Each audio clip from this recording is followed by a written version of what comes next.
Sä kasvoit neito kaunoinen isäsi maajassaan, kuin kukka kaunis suuloinen vihreällä nurmella. Kuin kukka kaunis suuloinen kauniilla lehmellä. Me vietämme täällä naisten päivää täällä Huittisissa ja naiset ovat niin ihania, kun ne on kuin ruusun kukat, jotka ovat kauniita, vaaleanpunaisia ruusuja tai tulenpunaisia ruusuja. Ja ne on niin ihania ja symppiksiä nuo naiset.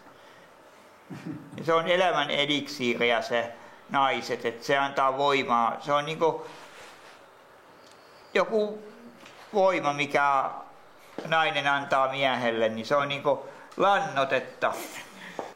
Naiset on yleensä niinku kauniimpia ja sillai viksumpia käyttäytymisessä ja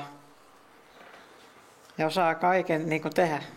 Hyvää naistenpäivää kaikille naisille. Kyllä me ollaan hyviä.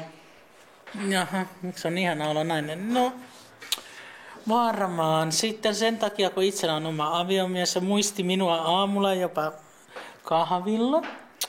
Ja ihan naisena on kiva olla, jos on kaunis nainen ja semmoista hyvää naistenpäivää vaan kaikille naisille. Kaikki naiset ovat kauniita, varsinkin tuo Mari. Naistenpäivä on ihana asia. On ihana olla nainen. Ja sitten no hyvää naistenpäivää kaikille. Pidetään naiset yhtä. Että ihana olla nainen.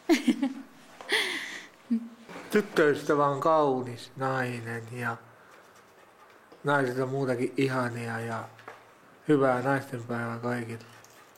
No kyllä se ihan on asiallista pitää naistenkin päivää, että hyvää naistenpäivää kaikille naisille. Mä en oikein miettinyt tätä hirveästi vielä, mutta no tietysti onhan naistenpäivä iloinen asia. Että... Hyvää naistenpäivää kaikille. On kiva, kun on naistenpäivä. Joo, naisia kannattaa kyllä kunnioittaa, että ne